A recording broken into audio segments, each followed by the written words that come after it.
The whole world is going through this, people.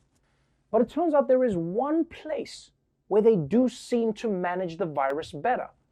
And that place might surprise you because you're racist. When COVID-19 was just starting to sweep the globe, experts predicted Africa would be devastated with millions of lives lost. But 6 months later, the continent seems to be doing much better than anticipated. The World Health Organization says Africa is leading the world in its overall response to the COVID-19 pandemic. The United States is a country of about 326 million people, right? We have 228,000 people dead.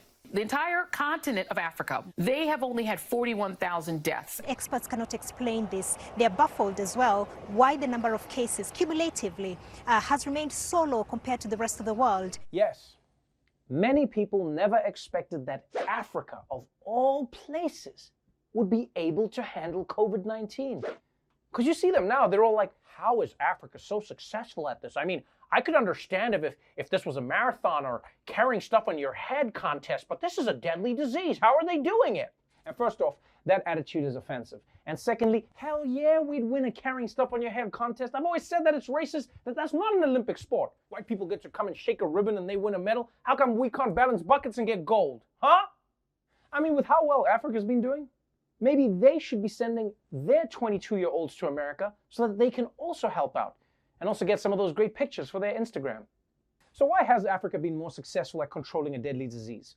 Well, one reason might be that they've had a lot of practice. Experts say some African nations' experience with previous viral outbreaks, like the Ebola and Marburg viruses, mean it was already prepared to deal with COVID-19. The ecosystem built for those diseases has been actually reused and readapted for COVID. They already have community workers, health workers who are experienced in dealing with pandemics. In South Africa, they went out to the communities, door to door, getting people to get tested for coronavirus. So they actually went out hunting for the virus. In Liberia's capital, Monrovia, residents are taking matters into their own hands by setting up neighborhood checkpoints to screen the temperature of those who enter, a strategy already used during the Ebola outbreak.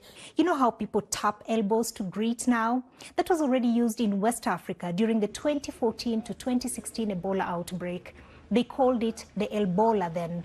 Yeah, unfortunately, many Africans have been more prepared for corona because they were forced to deal with Ebola. And if you think corona is bad, Ebola doesn't play around, man. Ebola is like if corona went to the gym. Actually, corona does go to the gym. Corona's there, don't go to the gym, don't go to the gym. You see, here's how it works. Using bad experiences to prepare for worse situations, it comes naturally to Africans. Like I do it too, it's in my DNA. Like I prepare for a possible famine by eating at the Cheesecake Factory. So that way my stomach is like, maybe starving wouldn't be so bad. So, because Africans know firsthand what a disease can do to people, they didn't take any chances with COVID-19.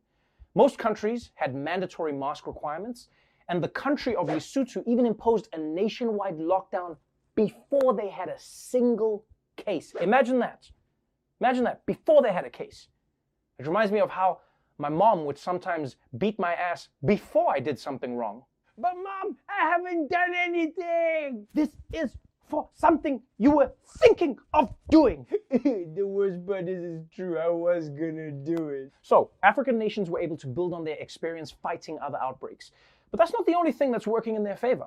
It actually seems like the African people themselves have a lot of built-in advantages. One reason experts give for the low death rate is the continent's young population. About 50% of the people living in Africa are in their teens.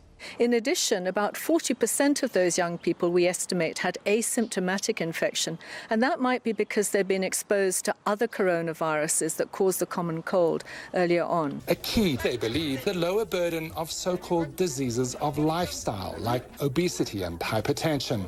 Both, they believe, could lessen the severity of the disease. There is another more unusual hypothesis. Some scientists believe parasitic worms could be protecting some Africans from the full effects of COVID-19. Okay, wow, that's pretty weird.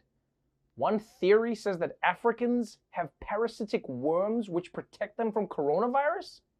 Like all Africans?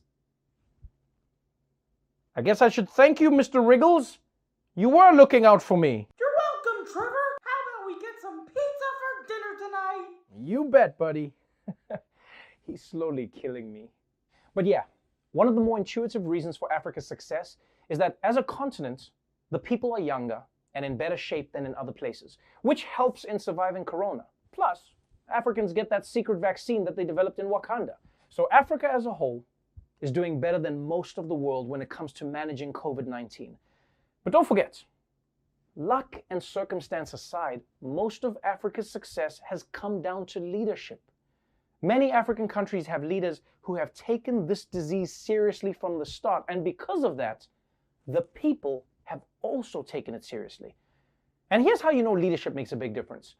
Because some countries have leaders who are a lot like Trump, and just like Trump, those African countries are not doing well.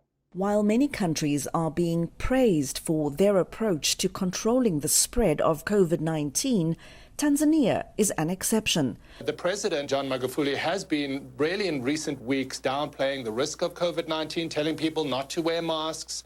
There's been very little social distancing. Tanzania's president has said the country has been healed of coronavirus through prayer.